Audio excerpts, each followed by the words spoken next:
Welcome to the Genius Factory. Enjoy the video. In this video, I will explain how to replace the neutral safety switch on a Toyota Corolla.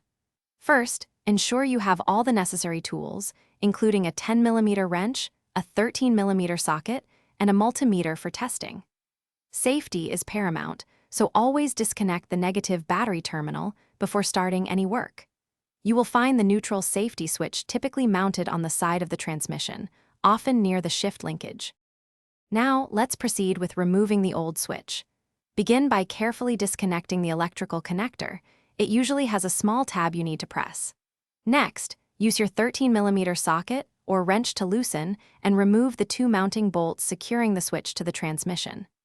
Once the bolts are out, gently pull the old neutral safety switch straight out from its housing.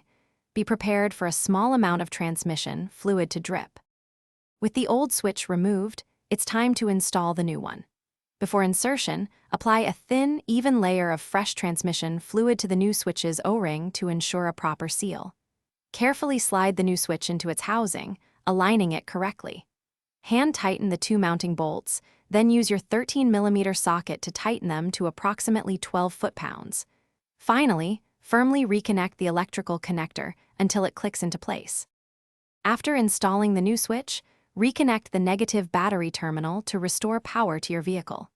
Now, start the engine and carefully test all gear positions, ensuring smooth engagement. Crucially, verify that the vehicle will only start when the shifter is in either the park or neutral position, confirming the new switch functions correctly. This simple test ensures your Corolla is safe and ready to drive.